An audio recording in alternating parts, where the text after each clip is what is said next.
right now to get to the machine shop within the first hour of them opening for the day on a Monday. I've got 3 piston pin bushings for the Junkyard tractor, and I've got a set of rockers. The rockers on the tractor are not in the best shape.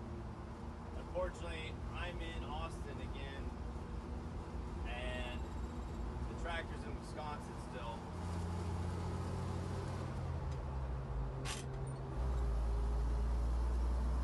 And so I had to get a set of parts rockers out of one of my parts stashes, and these rockers really are not in good condition. So I'm gonna get those resurfaced if I can. So that's how we're starting this one.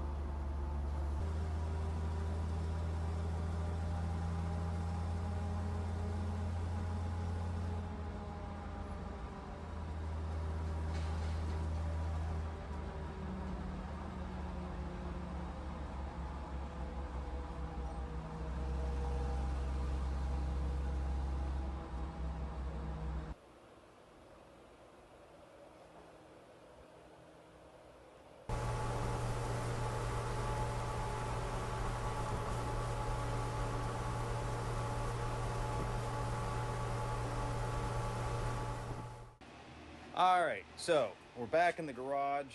I am finding my way through here to where the parts I want to work on are. I got my fizzy water. I apologize for the noise of the fans.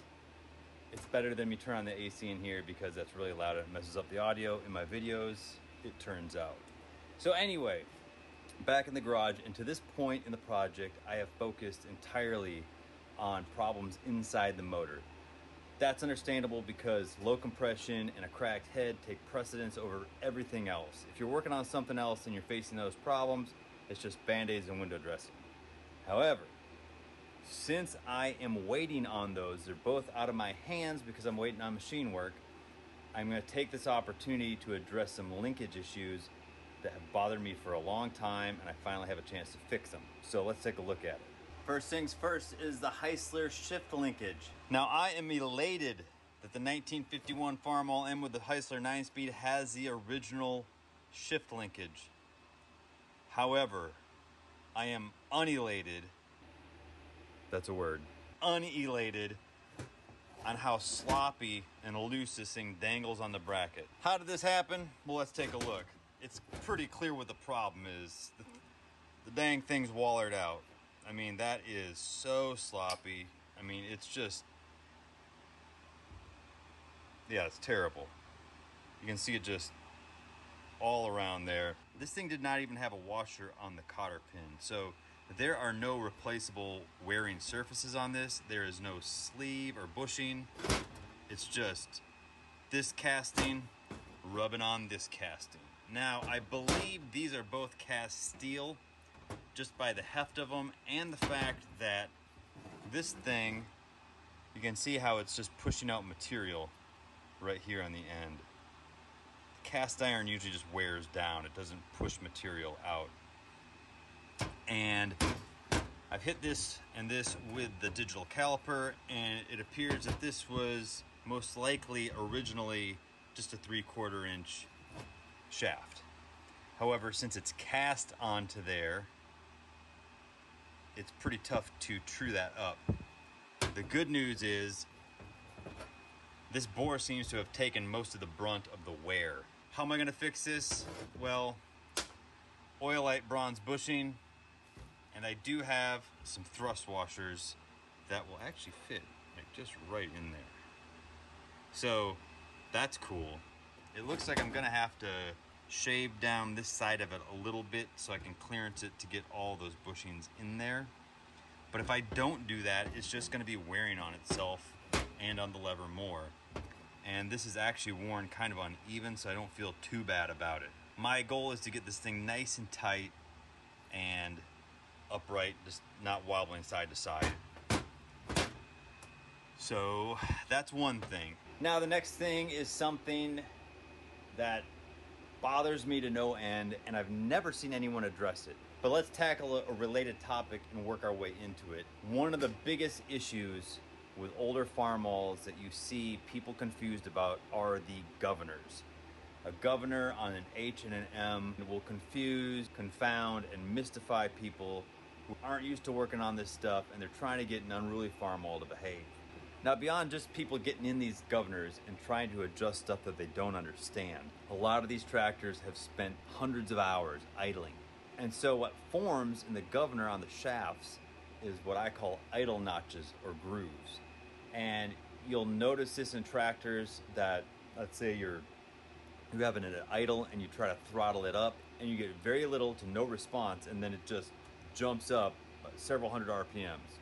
Or if it's on a low RPM situation under a load, it just bogs down before it surges way up, or, unless it dies first. That's a problem. The reason I bring that up, there are plenty of governor adjustment and repair videos on YouTube, so I don't feel like I need to reinvent the wheel here. Now, if you really want to get a good feel about how these governors work and what matters inside them, a really good rebuild series was posted on the account Surviving Maine on a 20-acre farm. This guy does a beautiful job of rebuilding a Farmall M governor from the ground up. And he shows what's worn, what needs to be replaced, and what's a problem. Okay, so even though I'm not rebuilding a governor and not cracking one open right now, I've got a couple down at my feet, but the reason I bring up this guy's video series is that, A, if you don't understand one of these governors and you want to get a better understanding of it, watch his video series on it and you will come away with a better understanding of the concept and how it operates. 2, in that video series, he makes an excellent point in that any type of slop, wonkiness, worn parts, any type of drift intolerance inside one of these governors, it will be amplified and it will reflect in the performance of the tractor.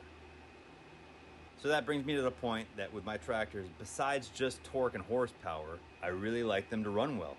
And one of the signs of a good working tractor, it has a very smooth and fast throttle response. So when we're talking about Farmall throttle linkage outside the governor, the name of the game is the bell crank.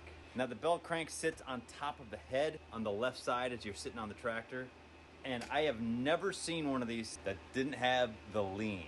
Looks like he's leaning. It really bothers me. And not only that, but it wears on that shaft and it binds. This is having an effect on your throttle response. So I want to make this thing as smooth as possible on my 2Ms. And here's how I'm gonna do it.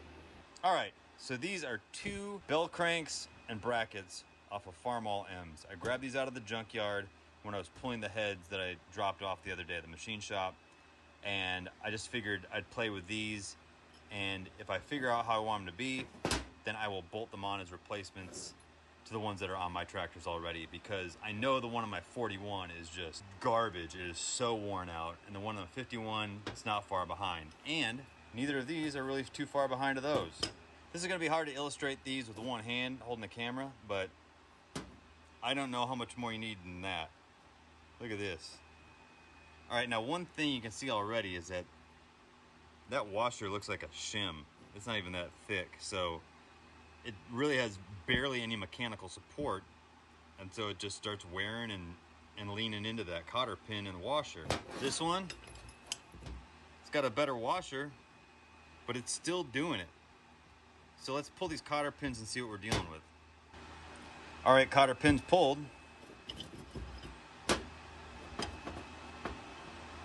God, that is wallered. That is egg-shaped. That looks terrible. So this one is clearly worn more, and it's dirtier. Look at that. You can see the diagonal, how it's worn diagonally like that. It has worn away. Golly. And that's just on that side. You come around, it's wallered on the bottom. So everything about that lean is physically evident right there. This one, not quite as bad, but it's still bad. This guy is not quite as egg-shaped. It's still wallered. The thing about these, they also have a counter bore on the back. I don't know if you call that a counter bore or reverse chamfer or what, but it's got it. So what do I see as a solution for this? Well, these shafts both need to be replaced. My favorite store for this sort of thing is McMaster Car. And so I kind of went crazy on their website, and I got some thrust washers, and I got some oilite bushings, and let's see what else. Oh yeah, I got this. This shaft is just 1/2 inch round stock and cut and then welded. You see that dimple? This is just a hole that they plug weld this thing on there. You grind this thing off, re-drill that hole, shine it all up, weld a new piece on. Now this is called 1/2 inch tight tolerance round stock. I mean, this thing is dead on 1/2 inch. So with that bushing, oh Lord, she is tight. You can, it's actually so tight you can feel that there were some pieces of dust in that are now out of it. The solution for this guy, first I'll drill a cotter pin hole in this. Then I'll decide the length I need for usable space on this guy. Now the usable space, when you're talking about pins, is from either the head or in this case the bracket edge and the edge of the cotter pin hole. So what we're gonna do is we're going to make a shaft that's long enough for both of these that you can fit a thrust washer on the end, the bell crank in the middle, a thrust washer, and then a normal washer, so that we don't distort the thrust washer somehow with the cotter pin. In that usable area, we're gonna keep it absolutely as tight as possible so that there's no slop if we can avoid it. So, yeah. So we got the materials. These are oilite, which is oil impregnated bronze. These are called, let me remember, they're high load, ultra low friction, oil embedded thrust washers. I don't know if they told me what they're made out of. I think they're made out of astronaut bones or something, but anyway, they're real slick, and hopefully my repairs will be just as slick. I am going to time-lapse both of these repairs, both the Heisler linkage and the bell cranks, and I will meet you back here and we will look at what I've accomplished. Oh, before we get started, got to show you something else. Cleaned up one of the bell cranks, and barely recognize this thing, but on the back side, look at all that wear. Started cutting into that bell crank. Oof. You hate to see it. And of note, real quick, cleaning this guy up, getting ready to cut this shaft off. It also has a corresponding wear mark. Look at that. That is a binding throttle right there. So the thrust washer will hold it off of that, so that's not a big concern anymore, but not good.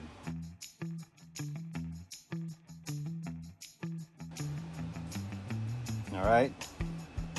Got the wallered out guy trued up, drilled out, ready for a bushing. Let's see if the press fit works on this guy. No, I'm not gonna lie, that's kind of beautiful. It's kind of beautiful.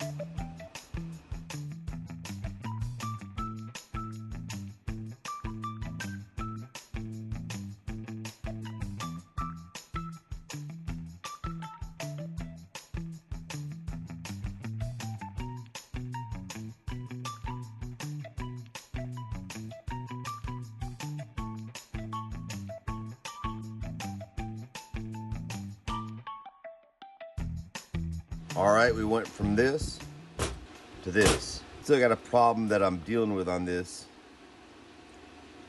It might be hard to see on camera. When you get the washers and the cotter pin on this, you can see that this thing is actually wedged. By that I mean this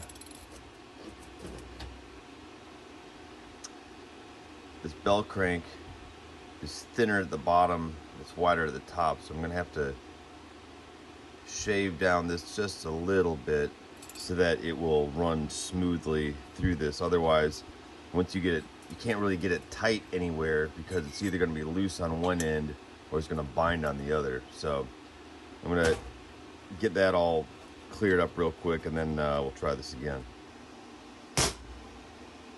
There it is. I've taken a thick washer here and I notched it for the cotter pin.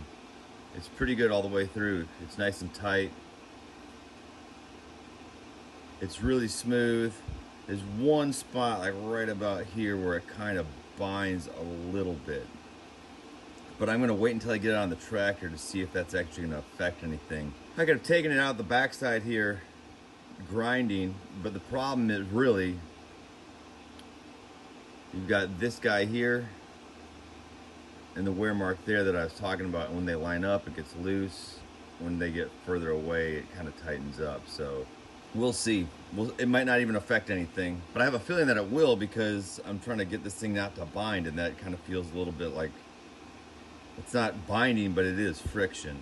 I mean, there's a possibility I could build that up with a weld, grind it down. Let me try something. Got an idea.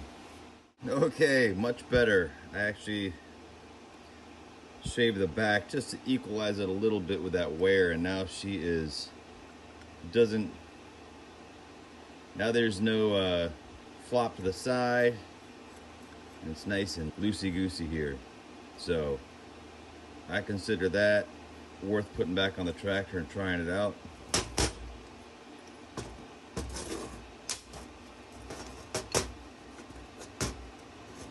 No lean. We're good. All right, next thing. Back to this guy. First things first, I want to drill this out and get the sleeve in it. The sleeve is here. As you see, this thing does not fit on there already. It's already too tight because of this material I was talking about. Actually, I don't know if you can see it, how it kind of humps up here. So I don't want to take too much off because it's worn down a little bit here and here. So it seems like it might be more, but it's actually just a small amount. Basically, I just got to clean that up. I think I'm just going to put it in a vise and run the file across it just like a few times, and because it almost wants to go on there. It's just a little too much. This, in the meantime, this hole, this is a press fit for a 7/8 hole, but I test fit all my press fits. I use a chunk of hardwood and I run the bit down through there,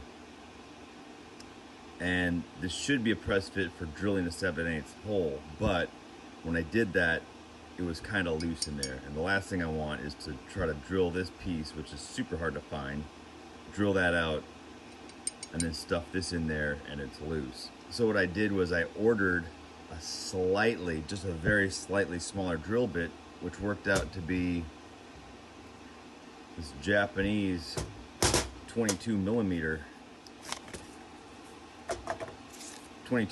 drill bit. Yeah, that should work just fine.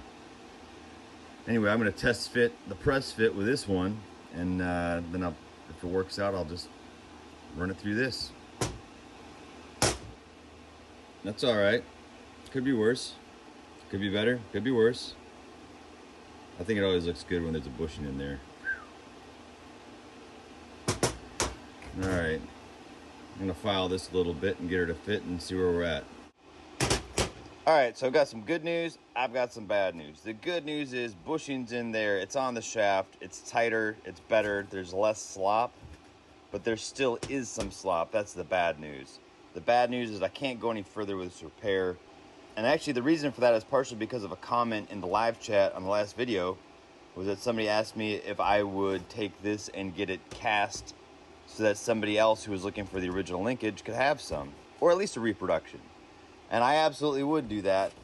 And with that in mind, I don't want to shave this any further, to get thrust washers on here to maybe true it up a little bit to get it straighter. As it is right now with the bushing, it will wear more on the bushing than the steel. It'll minimize any more damage on the shaft. I don't know if this is cast steel or cast iron. I can't be sure. And so taking the chance of trying to weld a new shaft onto there is not something I'm willing to do at this point. Anyway, as it is, it's good enough. I hate to say that because I always say that good enough isn't, but it's good enough for now. It's a lot better than it was. The flip side of it is that I am running out of time now. It's been a couple days since I started these repairs, and I've got to head back to Wisconsin in a couple days. And what goes along with me having to head to Wisconsin or head back to Texas, you know, all the back and forth I have to do, it takes me probably a good day to get everything together and packed. Pulling a trailer this time, I'm actually picking up something in Missouri that's going to elevate another project that I know everyone's been waiting on to a whole nother level. I also got word back from the shop that of the 4 heads that I took in there, one of them doesn't have cracks. And so they've surfaced that. I'm supposed to pick up that with the connecting rods and the new wrist pins and everything on Monday. And I'm supposed to leave Monday night. And hopefully they'll have the rockers done too. So we're making some progress. I know it seems fast in the video. For me, it's excruciatingly slow. But that's how it is sometimes. We'll get there.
All right, so back in Wisconsin, I drove all day yesterday and made it up here from Texas. And I stopped in Chillicothe, if I'm pronouncing that right, Chillicothe, Missouri, and picked up a truck frame, an R160 truck frame from Charlie's IH.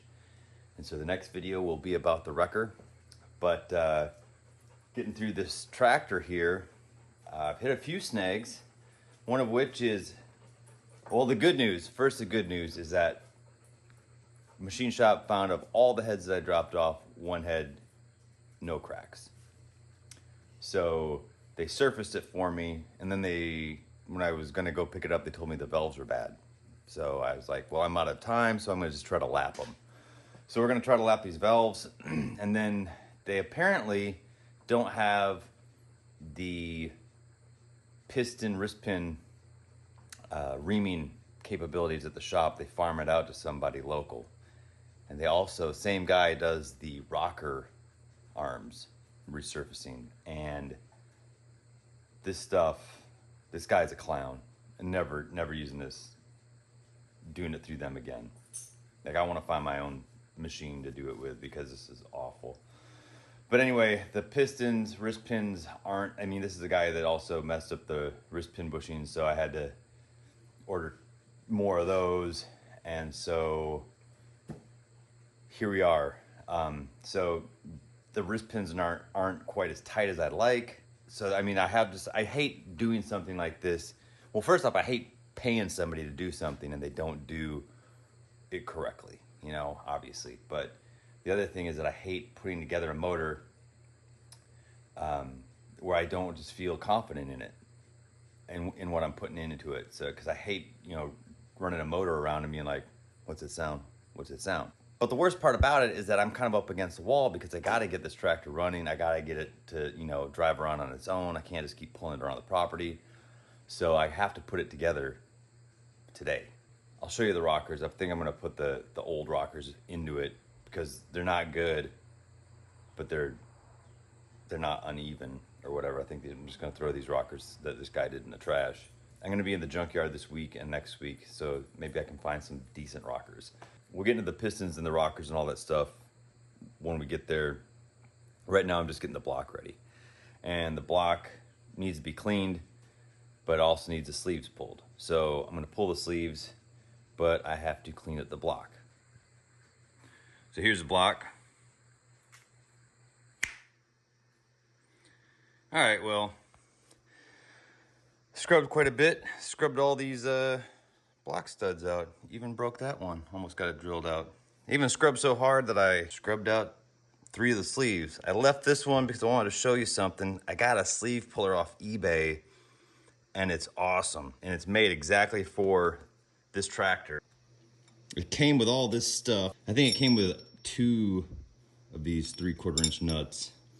With this length of threaded rod, it's 3/4 inch, coarse thread. This puller bushing, which is for the 4-inch sleeves, and this is perfectly sized. It fits perfectly in the bottom of that sleeve and pulls evenly straight up. It took very little effort to pull these out. And I'm gonna use this to reinstall them, but I can't leave well enough alone. So what I did is I grabbed some more threaded rod, a longer threaded rod. I grabbed a wider piece of structural C-channel, and I did a little bit of welding, and I'm gonna use that to install the new sleeves. Just set them in, and it's long enough I can do it from the top. It should work wonderfully, fingers crossed. Anyway, I left this sleeve here because I wanted to show you all how easily this works. I'm gonna put the link to where to get this. I'm not getting any kickbacks from this, so I just think this thing works great. Also, I'll put the link to their website and an eBay auction, which I guess over time will probably end up being a dead link, but I will put their website. I am going to order one of these for the H that I just bought in Texas. I have not done a video about that on YouTube yet, but coming soon. So let's get the sleeve pulled. Another thing I want to mention real quick is that it is Thursday, August 15th. So tomorrow is the first day of Badger Steam and Gas. So I am still going to make it to the show. And every Thursday is my goal to have these videos out. So I'm going to release this video tonight. This is Thursday morning.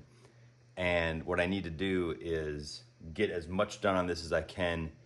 And then I'm not going to have this thing firing off today, probably, or by the time that this video airs. So I'm going to get as much done on this, get the video up, and then, you know, film the rest of it, but it'll come out next Thursday with a recap of Badger Steam and Gas. I might throw in a bonus episode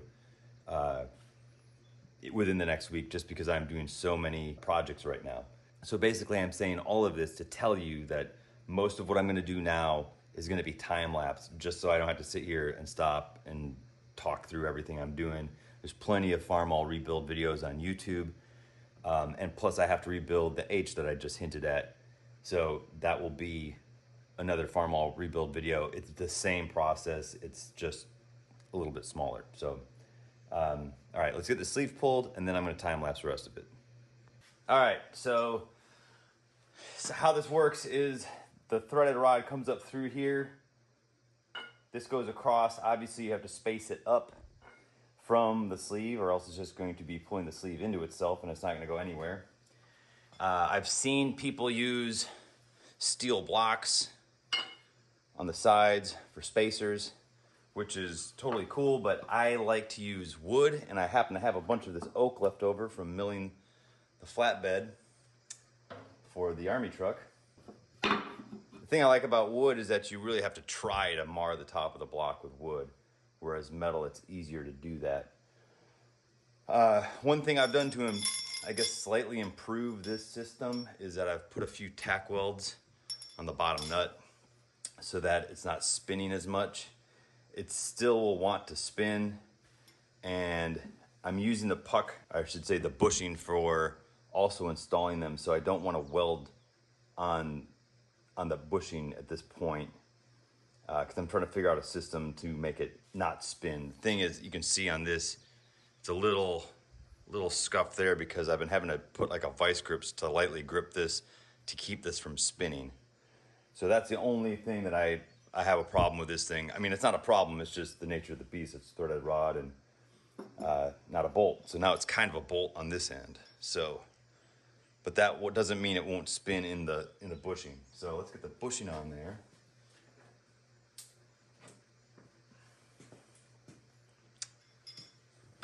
Bushing goes on there. These steps, this thing pops right into the cylinder. Right there. Now you can actually do this with the crankshaft still in the tractor. So you have enough room to do this, and you just gotta get underneath and snake this thing up through the cylinder. You don't have to worry about scuffing the sleeve because it's coming out and going in the scrap pile. Thread the needle right there. Put this on to hold it right quick. It looks like I can fit some more blocks underneath this, which is gonna come in handy because that sleeve's got to come out the whole way. And it is, sometimes you get lucky and you get the sleeve about halfway out and she just wants to pull it the rest of the way. But in a way that's also not lucky because it means the sleeves are loose in the bore. So, you know, choose your lucky. All right, we're gonna do this first one without a washer just to get her moving. But it is, I can see it is seated in there. You try to get the thing as centered as possible so it's not pulling to one side. It looks pretty good there. I think you should see about these blocks. I want to get it. I want to make sure you can see this. The technique's important, but you want to be able to see it. So I want to make sure you can see this. Okay, so there's that. And I just have this ratchet on here, and it is tightening the nut. The bushing's in the bottom there. God, I love cool tools like this. Let me see if I can get a light on this. All right, so I've got the light in there. Hopefully it doesn't fall. And see, it's doing this thing where it wants to turn.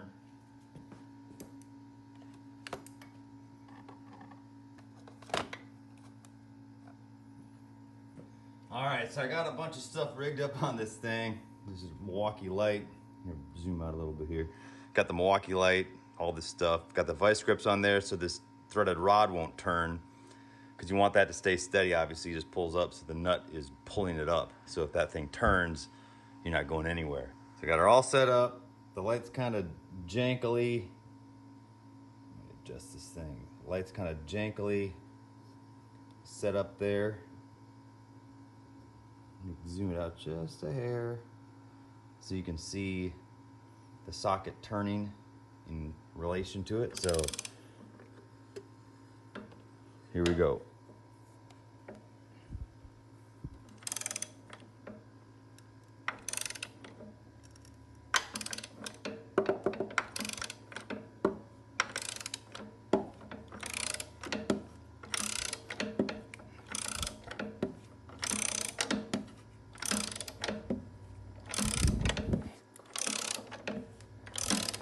It's just as easy as that.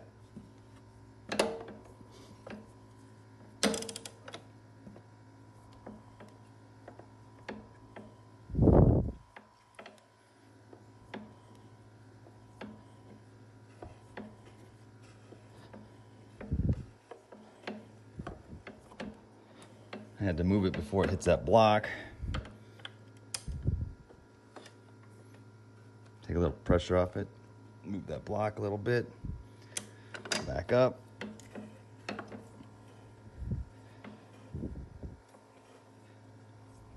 This is so easy compared to what it could be.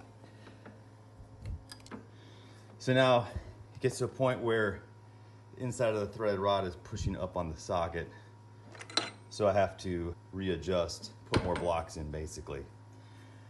But that's how you pull these sleeves. It's really easy.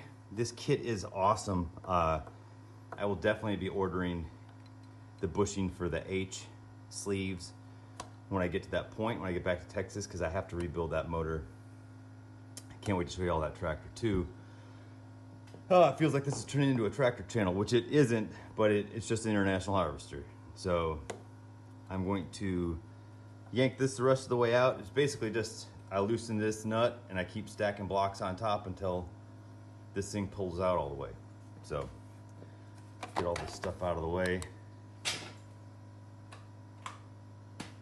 And I'm gonna put it on time lapse, like I said, and I'm going to clean up the rest of this block and start putting the new sleeves in.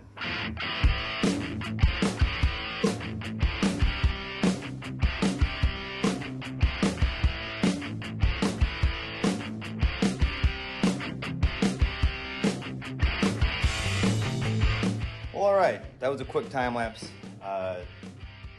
Reality has set in. It's Thursday. I've got to get this video done, uploaded, edited, put on YouTube by 6:30. The video is already over 30 minutes from what I can tell from editing so far. So I just got to wrap this up, and there will be a part 3 of this video. So real quick, Badger Semen Gas is this weekend in Baraboo, Wisconsin. There's a 30% chance this tractor will be there at this point because I've been hitting some snags. I have not got that broken head stud bolt out yet.